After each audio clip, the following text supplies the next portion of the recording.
మీకు ఎక్కువగా డెడ్ బాడీల కేసులు ఎక్కువ వచ్చాయి, అన్నోన్ బాడీలు అంతా. ఎలా భరించేవారండి అక్కడ? పొల్యూషన్ వెనకే పొల్యూషన్ కూడా అంత నీట్. అప్పటికి కొత్తది కన్స్ట్రక్షన్ అయింది. ఫస్ట్ స్టార్టింగ్ 1 month విన్నప్పుడు ఉండే, తర్వాత కన్స్ట్రక్షన్. మధ్యాహ్నం లంచ్ చేసినప్పుడు స్మెల్ వస్తుండే, అవును. నైట్ లో పడుకున్న స్మెల్ వస్తుండే అక్కడ. నైట్ డ్యూటీ చేసినా కానీ నైట్ పొల్యూషన్ కూడా నీట్నెస్ ఉండేది కాదండి. ఉండేది కాదు. అప్పుడు మురళీధర్ గారు అని చెప్పి ఇన్స్పెక్టర్ గారు ఉండే కానీ అది ఆ రన్నింగ్ ఫ్లోటింగ్ ఎక్కువ ఉంటుంది పాపం ఇక్కడ. ఆర్టీసీ బస్ స్టాండ్ లో మీ పొల్యూషన్ ఉండేది. అప్పటినే 800 క్రైమ్ అది. అంటే పీపీలు ఇవన్నీ కేసులు కదా మీకు? పీపీలు, ప్రాస్టిట్యూషన్, డెడ్ బాడీస్, దొంగతనాలు మొత్తం. ఓకే. అబ్జర్వ్ అయిన తర్వాత కాచిగూడ ట్రాఫిక్ వచ్చాను, ఎస్ఐ కాచి. అప్పుడు సేమ్ ఇదే మనం ఒక ఇన్సిడెంట్ ఐడియా ఉంటుంది మీకు. జస్టిస్ గారు నరసింహారెడ్డి గారు అని చెప్పి, నరసింహారెడ్డి గారు అని చెప్పని సీట్ బెల్ట్ కేసు అయ్యండి ఒకటి. సీట్ బెల్ట్ పెట్టుకోలేదు, కేసు పెట్టారు. అంటే నేను పెట్టలేదు, రవికిరణ్ రెడ్డి అని చెప్పి నాకు నా జూనియర్, అతను ఒక ఇన్సిడెంట్ అయింది, ఒక చిన్న ఇన్సిడెంట్ అది. ఆయన ప్లాన్ మీద పెట్టారా? పెట్టారంటే దట్ మీన్స్ ఆయన ఇంప్లిమెంట్ చేసింది అది, సీట్ బెల్ట్ పెట్టుకోవాలందరినీ. ఓ సండే ఫైన్ సండే సార్ వస్తున్నారు కార్లో, వస్తుంటే సీట్ బెల్ట్ అది పెట్టుకోలేదట. నేను లేను, పక్క దూరం ఉన్నాను, నేను అవతల సెక్టర్ నాది, నేను అప్సిగూడ సెక్టర్ నాది ఉండే. ఈ రవికిరణ్ అనే సబ్ ఇన్స్పెక్టర్ ఆపాడు సార్, హోంగార్డ్ ఆపిండు ఫస్ట్. సారే డ్రైవ్ చేసుకుంటూ వస్తున్నారు, జడ్జి గారు డ్రైవ్ చేసుకుంటే ఎక్స్పెక్ట్ చేయలేదు కదా. సార్ రిక్వెస్ట్ చేసి వెళ్ళిపోండి సార్, మీరు సోన్స్ అని చెప్తున్నారు అని చెప్పారంటే కూడా పోలే, కొంచెం ఆర్గ్యుమెంట్ చేస్తే కేసు రాసేసి అప్పుడు స్వరం తీశారని చెప్పి డీజీపీ గారు ఉండే. ఇమ్మీడియట్లీ ఒక 10 to 15 minutes వచ్చేసారు అక్కడికి. నరసింహారెడ్డి సార్ ఇంటికి వచ్చారు, జడ్జి గారి ఇంటికి వచ్చి పిలిపించిండి అందరు మమ్మల్ని అందరినీ. పిలిపిస్తే ఏం జరిగిందో చెప్పాం. సరే ఇక మేము మీడియా ముందు చెప్పొచ్చు నాకు తెలియదు కానీ కంగ్రాట్స్ అని చెప్పిండు అందరికి, మంచి పని చేశారు అన్నాడు. జడ్జి గారు అయితే కేసు బుక్ చేయకూడదా? అంటే అలానే కాదు పాపం, ఆయన వీళ్ళు హోంగార్డ్ ఫైండ్ అవుట్ చేయలేదు అంతే. హోంగార్డ్ చేయలేదు కదా, హోంగార్డ్ మీరు లేదు, అది నేనేం చెప్పలేదు కదా. కాదండి, ఎవరైతే ఏంటి చట్టం ముందు ఒకటే కదా, ఎవరైనా ఇంప్లిమెంట్ చేయమంది ఆయనే. అక్కడ ఇంకేం గుర్తున్నాయండి అప్పుడు? పెద్ద ఏం లేదండి, కాచిగూడ అంతే. కాచిగూడ ట్రాఫిక్ కదండి, కాచిగూడ ట్రాఫిక్ అంటే మొత్తం వచ్చేది మనకు చాదర్ఘట్ లిమిట్స్ ఒకటి మొత్తం టోటల్ వచ్చేది. ఇటు మనకు కాచిగూడ కూడా టఫ్, అప్పుడు మన గోల్నాకర్ లిమిట్స్ అది, అంబర్పేట. సార్ సాధారణంగా మీరు చాలా ట్రాఫిక్ ఏరియాలు పనిచేస్తారు కదా, పబ్లిక్ ట్రాఫిక్ సెన్స్ ఉందనుకుంటారు లేదనుకుంటారండి? అంటే కొన్ని ఏరియాస్ కొంచెం ఎడ్యుకేషన్ బ్యాక్గ్రౌండ్ ఉన్న దగ్గర ఓకే, కొంచెం అన్ఎడ్యుకేటెడ్ ఉన్న దగ్గర మాత్రం లేదు సెన్స్. ఎడ్యుకేటెడ్ బ్యాక్గ్రౌండ్ ఉన్న దగ్గర కూడా లేదని ఒక ఏకకాన్ గారి టైంలో ఒక రిపోర్ట్ వచ్చింది. ఉన్నది మొత్తం అని కాదు, కంప్లీట్ నేను చెప్పలేను. నేను పనిచేసిన part of the area. Sir అంటే మొత్తం కమిషనర్ గారు కాబట్టి మొత్తం ఐడియా ఉంటుంది సార్. అంటే ఎందుకండి మన దగ్గర నిర్లక్ష్యం అనుకోవాలా, అవగాహన లేక అనుకోవాలా, లేదంటే ఏవైనా మేనేజ్ చేయొచ్చు వ్యవస్థలు అని బాగా ఒక ధీమా అనుకోవాలా? అలా ఇప్పుడు చాలా మారిపోయిందిలేండి, అప్పటి పరిస్థితి ఇప్పుడు లేవు. అప్పుడులా ఉండే మీరు అన్నట్టు కరెక్ట్. అప్పుడు ఈ మనకు స్పాట్ చాలా స్పాట్ పేమెంట్ ఉండే, డబ్బులు కట్టి రిసిప్ట్ తీసుకుని పోయేది. దాన్నే వేరేగా మీనింగ్ చూపించేవారు. ఇంకా చూపించేది కదా, పోలీస్ ఆఫీసర్ యూనిఫామ్లో పోయి రోడ్డు మీద టీ తాగినా కానీ ఫ్రీగా తాగినట్టు అనిపిస్తారు చూస్తారు. ఓకే. కాచిగూడ తర్వాత అగైన్ అప్పుడు 2000 ప్రమోషన్ వచ్చింది ఇన్స్పెక్టర్ 2019లో. ఓకే. ప్రమోషన్ ఇన్స్పెక్టర్ కంచన్ బాగు. మీకు ఐడియా ఉంది, తెలంగాణ మూమెంట్ అప్పుడు. అక్కడి నుంచి కంచన్ బాగులో మీరు వచ్చేసరికి మీకన్నా ముందు రామదాస్ గారు ఒక ఇన్స్పెక్టర్ ఉండే, రామదాస్ తేజ గారు. రామదాస్ తేజ కనిపించే 4వ నేనేంటరా అని ఒక మన 4 సింహాలు బొమ్మ కూడా పెట్టారండి. పోలీస్ స్టేషన్కి విపరీతమైన రాకుండేది పబ్లిక్. మరి ఆ క్రౌడ్ ఎలా కంట్రోల్ చేసుకొచ్చారు మీరు? అంటే ర్యాపో రావడం మంచిదే పోలీస్ స్టేషన్ పబ్లిక్, కానీ దానిలో కొంత మిస్యూజ్ కూడా అయింది. మిస్యూజ్ అయిందంటే తెలిసింది మాకు. నేను పనిచేసినప్పుడు తెలంగాణ మూమెంట్ మేము ఇంపార్టెంట్ ఫోకస్ అదే ఉండే. అప్పుడు ఎక్కడ అరెస్ట్ తీసుకొచ్చి మీ దగ్గర పడేయడం, కంచన్ బాబు అది డంప్ యార్డ్ లాగా ఉండదు. ఇప్పుడున్న సోకాల్డ్ ఎమ్మెల్యే చాలా మంది కూడా పాపం మా దగ్గరికి తీసుకొచ్చారు. ఆ టైంలో మళ్ళీ ఇంకోటి పక్క ఓఎస్సీ హాస్పిటల్ ఒకటి అపోలో కూడా ఉండే పక్కకి, బర్నింగ్ బాడీస్ మొత్తం ఎక్కువ వచ్చేది, ఇక్కడ కాల్చుకొని ఇటు తీసుకొచ్చేది, అదొక ప్రాబ్లం ఉండే. కమ్యూనల్ ఇష్యూస్ కూడా చాలా అయినాయి అప్పుడు మధుసూదన్ రెడ్డి సార్ అని చెప్పి డీసీపీ గారు ఉండే, సార్ ఉండే, సౌత్ జోన్ ఉండే. అప్పుడు కూడా ఈ హుస్సేన్ ఆలం లిమిట్స్లో ఇక్కడ చాలా ఇన్సిడెంట్స్ అయినాయి.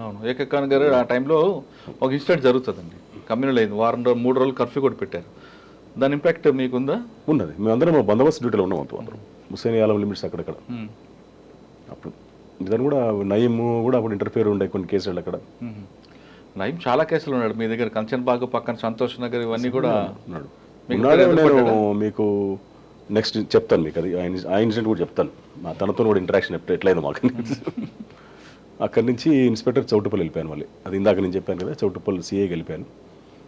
అక్కడ ఆల్మోస్ట్ 2.5 రామన్నపేట చేశాను first, CI Ramannapet. Okay. 1.5 year చేశాను అక్కడ. 1.5 year రామన్నపేట తర్వాత అగైన్ మళ్ళీ ఇక్కడికి చౌటుప్పల్ సిఐ వచ్చాను, పక్క సర్కిలే ఉండే. చౌటుప్పల్లో ఉన్నప్పుడే అంతమ్మగూడెం అని ఒక విలేజ్ ఉన్నది అక్కడ. ఏదండి? అంతమ్మగూడెం అని ఒక విలేజ్ ఉంది. అంతమ్మగూడెం విలేజ్లో కోనపురి సాంబశివుడు తమ్ముడు రాములు అని ఉండే, కోనపూరి రాములు మర్డర్ అయిన తర్వాత ఈ నయం మనసులో మర్డర్ చేశారు. అతను నేను ఉన్నప్పుడు చాలాసార్లు వచ్చాడు పోలీస్ స్టేషన్, వాటితో హాని ఉంది థ్రెట్ అని చెప్పి, లైఫ్ థ్రెట్ అని చెప్పని. కోనపూర్ రాములు. ఆ విలేజ్లో ఈయనను అటాక్ చేయడానికి నైట్ ఒక ప్రోగ్రామ్ ఉండే ఇక్కడ, ధూమ్ధామ్ ప్రోగ్రామ్ ఉండే, తెలంగాణ టైం అది. తెలంగాణ మూమెంట్ మంచి స్టార్టింగ్ స్టేజ్లో అది. అక్కడికి ఒక డిఫరెంట్ గ్యాంగ్స్ ఒక 12 members పంపించాడు నయం. అంటే ఒక పర్సన్కు సేమ్ పర్సన్ చంపడానికి అటాక్ పోతున్నాడు తెలియదు. అది ఆపరేషన్ అట్లుంటుంది నయంది. ఎలా మళ్ళీ చెప్పండి. సపోజ్ నేను నయం ఎవరైనా చంపాదలుచుకుంటే పర్సన్స్ హైర్ చేస్తారు కదా, హైర్ చేసిన పర్సన్స్కి ఒకరికి పరిచయం ఉండదు. మళ్ళీ టార్గెట్ ఒకటే ఉంటుంది, అది చెప్పడు టార్గెట్ అది. అంటే ఒకటి మిస్ అయినా ఇంకోటి వేయాలని, అది అట్లా ఉంటుంది స్కెచ్ అది. ఓకే. నేను ఉన్నప్పుడే అప్పుడు నేను ఇది మన రామన్నపేట సీఏ ఉన్నప్పుడు కూడా ఒక ఇన్సిడెంట్ జరిగింది. ఒక ఇంట్లో వాని టార్గెట్ ఒక ఇద్దరిని చంపాలనుకునేవాడు, 2-3 పాములు ఇచ్చిండు. అది ఈ టైప్ నేచర్ అక్కడ చూడలేదు ఫస్ట్ టైం. అది పాములు లోపలికి వెళ్ళి మనం కాడేస్తే ఏం కేసు పెడతాం, మేము ఏం కేసు పెట్టాలి చెప్పండి, మాకు తెలుసు అది నయం అని. అది బ్లాక్ కోబ్రా అని చేస్తుంది. ఆ ఇన్సిడెంట్ కూడా చూశాను నేను. అయితే ఈ అంతమ్మగూడెం విలేజ్లో అప్పుడు అది ట్రేస్ చేసినాం మేము. ట్రేస్ చేసి బిఫోరే వాడిని అరెస్ట్ చేస్తే పాప అతను ఊరికి రాలే, కోనపూర్ రాములని వెళ్ళిపోయాడు. వెళ్ళిపోయిన తర్వాత మేము ఎవరిని అరెస్ట్ చేశారు మీరు? కొంతమంది నయం అనుచరులు, వాళ్ళు ఏమన్నారండి? కన్ఫ్యూషన్. 11 members అరెస్ట్ చేసినాం మేము. 11 members ఆయనే పంపించాడు. 11 members డిఫరెంట్ పబ్లిక్. మళ్ళీ అందులో కొంతమంది సరెండర్ నక్సలైట్స్ కూడా ఉండేవాళ్ళు అక్కడ. మన ఆల్ లిమిట్స్ అక్కడ కొందరి దగ్గర వెపన్స్ కూడా రికవర్ చేసినాం అప్పుడు మేము, టపంచా వెపన్స్ అవన్నీ రికవర్ చేసిన తర్వాత రిమాండ్ చేసినాం. యాక్చువల్గా నేను పెట్టిన కేసులో నయమే. నైట్లో థ్రెట్ చేస్తుండే మాకు, నేను లేపేస్తాను, చంపుతావు, నువ్వు హైదరాబాద్ పోతుంటావు కదా అని చెప్పాను 3 సార్లు. ఫోన్ కూడా చేశాడు. థ్రెట్ కూడా చేసాడు బాబు. ఎస్పీ గారు కూడా చెప్తే ఫోర్స్ పెట్టుకో, నాకేమైతే సరే ప్రాబ్లం ఉండకపోయి చెప్పి, అంత పెద్ద నెగ్లియరే ఉంటుంది, పెద్ద పడుచుకోకపోతుంది. కాకపోతే ఏంటంటే ప్రభాకర్ సార్ అండి. కాకపోతే ఏంటంటే ఎప్పుడు కూడా పోలీసు జోలికి ఎప్పుడు రాలే. ఒకటే నాకుండే తిరుపతి సార్ అడిగిన నేను, అయితే మన దగ్గరైతే రాడని చెప్పన్నాడు. ఫస్ట్ కొంచెం బ్రైబ్ ట్రై చేసి ఉన్నాడు, నేను ఒప్పుకోలేసరికి ఈ విధంగా థ్రెటనింగ్ స్టార్ట్ అయింది. ఏమని ఇచ్చాడండి? ఏదో సమ్ చంపుతామని బెదిరించాడా? బెదిరించాడు. తర్వాత కంటిన్యూ కాల్స్ వచ్చినాయి. తర్వాత వాడు అప్స్కాండింగ్ కూడా నేను అక్కడి నుంచి వెళ్ళిపోయి వచ్చాను. వాడు చంపుతామని బెదిరించినప్పుడు మీరేమన్నారు? ఏమన్నా నేను ఏమన్నానంటే అది నేను కొంచెం ఆర్షినే మాట్లాడాను. సాధారణంగా పోలీసులు సపోర్ట్ తోనే వాడు రెచ్చిపోతాడు కదా, అటువంటి పోలీసులు. ఈ కేసు ఒక డిఫరెంట్. ఇది ఒక నవీన్ గులాటి అని ఎస్పీ ఉండే. సారీ, ఫస్ట్ నేను అరెస్ట్ చేసినప్పుడు నవీన్ గులాటి ఉండే. ఓకే. నవీన్ గులాటి తర్వాత ప్రభాకర్ సార్ వచ్చి. ఓకే. సాధారణంగా వాడు పోలీసులు దనుతోనే కదా ముందుకు రెచ్చిపోయేది, పోలీసులు అండతోనే అని ఒక ప్రచారం ఉంది కదా.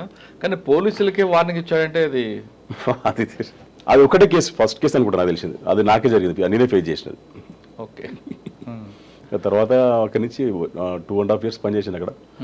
సార్ ఉన్నారు డిఏ డిటెక్టివ్ ఇన్స్పెక్టర్ కొద్దిరోజు పనిచేసిన. సార్ చౌటప్పలు రామన్ కూడా చేస్తున్నప్పుడు మీరు చెప్పారు బ్లాక్ రాబ్రా అనేది ఇంట్లో, మరి వాడి మీద అందులో కూడా ఏమని పెట్టారా? పెట్టలే, అది కంప్లైంట్ నో ఎవిడెన్స్. ఎలా ఐడెంటిఫై చేస్తారు? తెలిసింది మాకు తర్వాత.